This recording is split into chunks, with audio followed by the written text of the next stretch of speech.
Good morning, everybody. So today we're gonna check out Humble Fungi.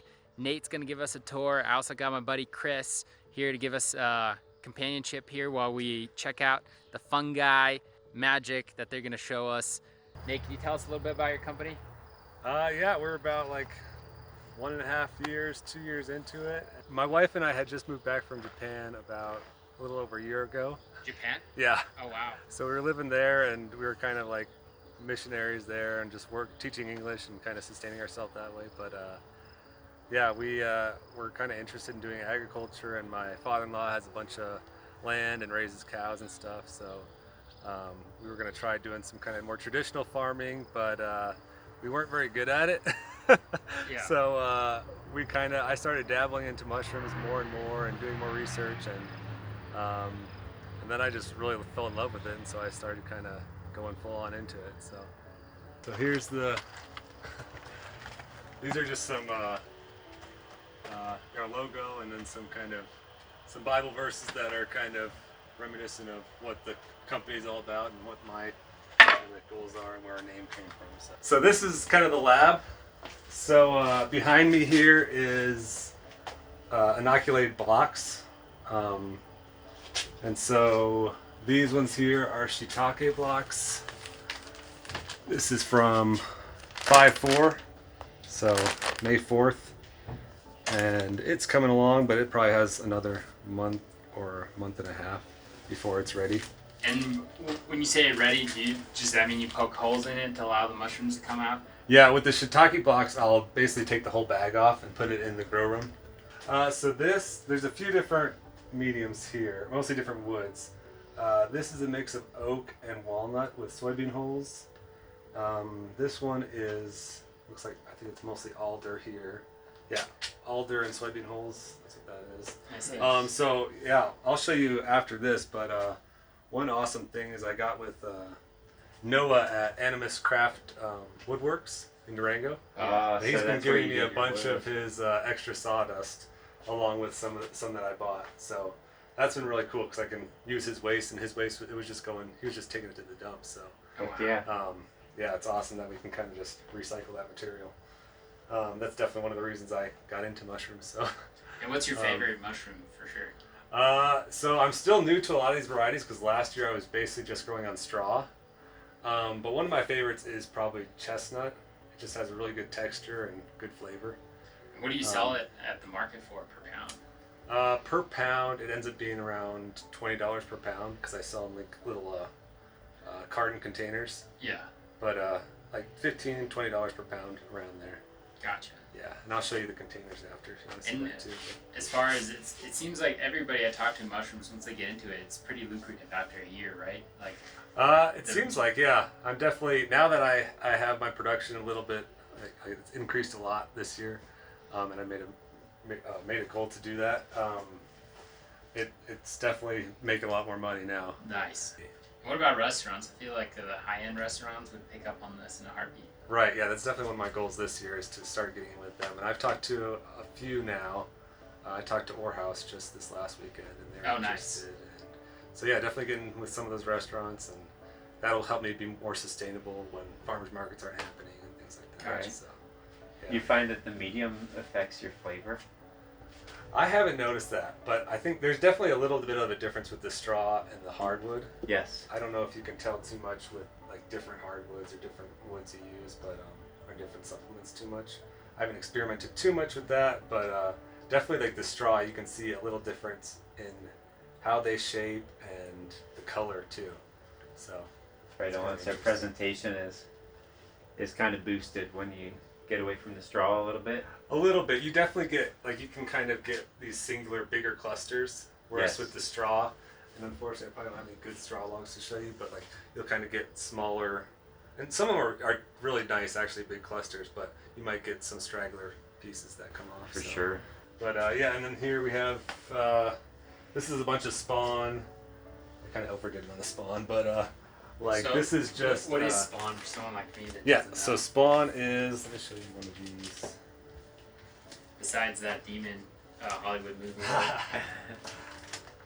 So it's basically just grain. You can use different grains like millet or rye grain or wheat berries, things like that. This is just kind of like a bird seed.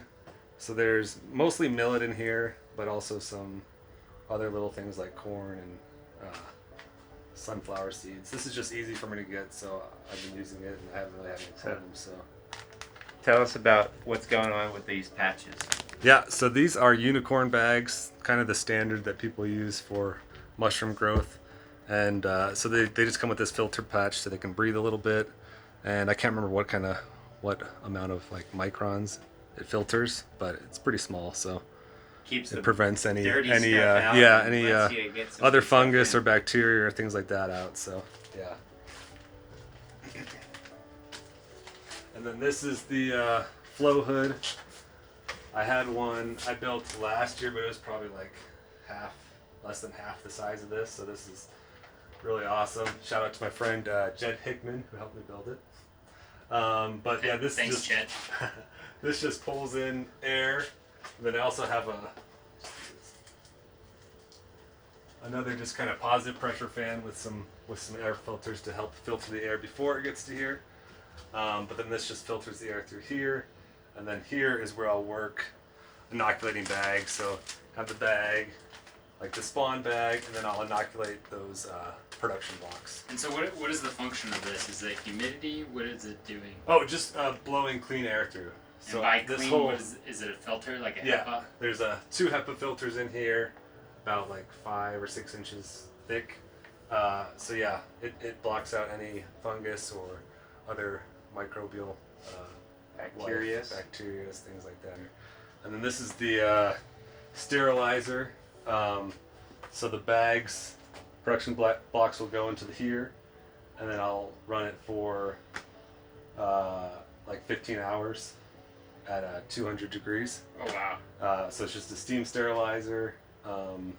And then I let it cool for like 2 or 3 days. You can see right now it's still at like 140.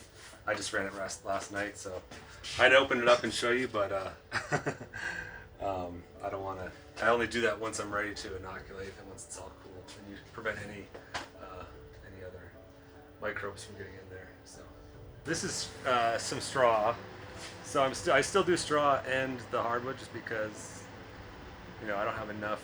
I can't produce enough of the hardwood yet, and the straw is easy, and I find that I can get a good amount of mushrooms off the straw. So right now these are just drying, so I pulled them out this morning, and I'll let them dry for like 6 to 8 hours probably before I start using them, just so it's not too moist, so it's soaking in a cold water bath of just high pH water basically. So I use a hydrated lime to raise the pH, and then just soak it in there overnight and pull it out in the morning pretty much. And then I'll pull these over here and just pull the straw out. I'll just clean the table off pretty good, sanitize this table with some alcohol spray and stuff, and then pull the straw into here. And with some spawn, I'll just kind of mix the straw and the spawn together. So I'll take the straw out of there, so they won't fruit in there. So I'll take the straw out of there, mix it, break the spawn up, and then mix it with the straw here. Oh, right on. And then just dump them into these bags. Very cool. So I don't like to use plastic, but it's kind of a necessary evil. Yeah. And so once they're all full in there, then I'll pull them off there and then poke some holes in them. Right on.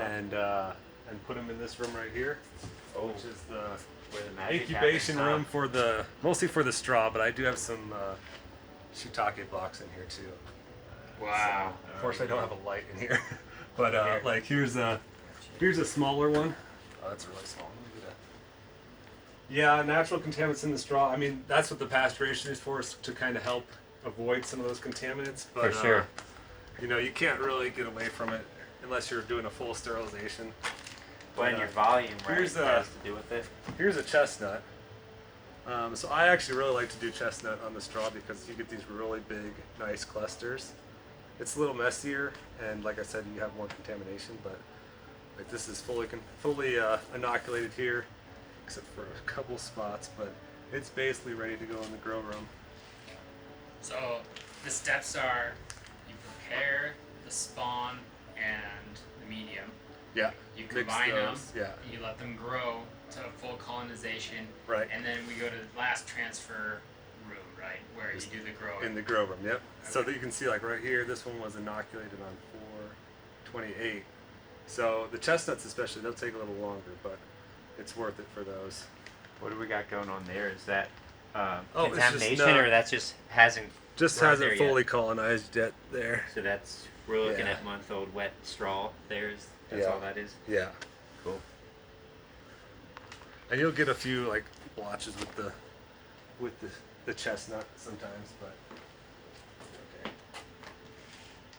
Is there any kind of telltale signs when you've got contamination taken over? The biggest problem I have is trichoderma, so that's like the green mold, and so you can usually spot it. And I try to inspect things regularly and make sure I get Right it on. If you see it, get it out of there right away. But yeah, definitely last year I had a lot of issues with contamination, so it's something I'm trying to really hone in on this year.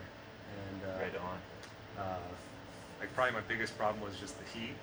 If it gets too hot, the mushrooms kind of start to die or aren't as effective. Well, they slow down, They and slow then down their the growth, bacteria and then speeds up. huh? Exactly, yeah. So I put a lot of effort in trying to cool the whole place down. But yeah, if we want to, we can go in here if you guys want. Yeah. Heck yeah. Take a peek at some of the mushrooms. I don't have too much right now, unfortunately, but come on in. That's a good problem. It's you're selling some, right? Yeah. So I sell a lot on Saturday, and then yeah, there's some chestnuts coming in here. This Going on the feels straw. like it just finished raining. It's got a little mist in the air. I love this feeling. So what kind of mushroom are we looking at in this These one? are chestnuts there. Chestnuts. Yeah. Chestnut mushrooms, chestnuts from the trees. They're all delicious.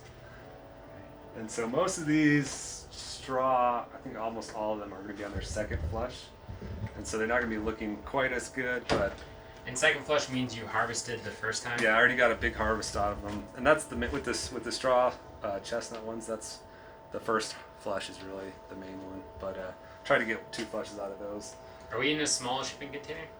No, this is just a room. You can see here, all I did here is just 2x4 studs, and then just a poly sheeting.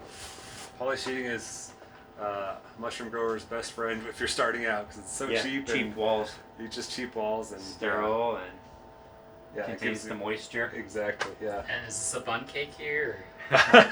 This is a shiitake block I put in too early, so I just have it sitting here because it's not going to be fruiting probably for another few weeks or so. But, Are these little guys there looking? Are they our pins? I don't think those are pins yet. You kind of get these little popcorn pieces on here first, Right on. but this browning is a good sign because that means it's going to be. Once it kind of browns, it'll be fruiting soon after that, I think.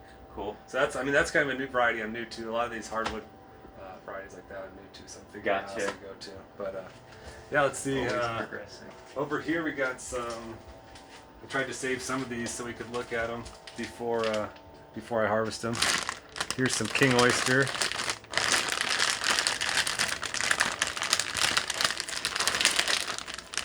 There, you can see that. So I'm gonna harvest those today. Here's one lion's mane that I had fruiting. These are all lion's mane here that are on they're gonna be fruiting their second time. That's the only one that's fruiting right now, and that's definitely ready to harvest. These are all more king oyster down here. What would you say we're looking at there? A couple ounces? Or For this one, yeah. that's probably getting close to a pound, maybe Awesome. three quarters of a pound, maybe. Awesome. Yeah. So that's $17 right there. Yeah. $15 to $17. Yeah, the lion's mane I usually sell a little more because they're not as prolific. I see. Yeah, they're hard to find. I haven't seen that Yeah. out here around these parts. Yeah, and they don't produce as much either. So yeah, they're definitely more high-end kind of mushroom. But so the kind of general setup in here is I do the straw, hang the straw on these poles on the side here, and then the middle's all for the hardwood blocks. And then yeah. So last year was just the straw, and then I built these shells to hold the blocks this year. And if you come over here, I got some elm oyster, and then some blue oyster, which is just going crazy here. Some over here. Man, I'm getting hungry. Yeah. With like and then some up butter. here is some really nice chestnuts that are definitely ready to harvest. This is just kind of right where I like to harvest them, where that cap's kind of open, but not too open. That is very beautiful. Look at that. That looks like elves, little elves would live here.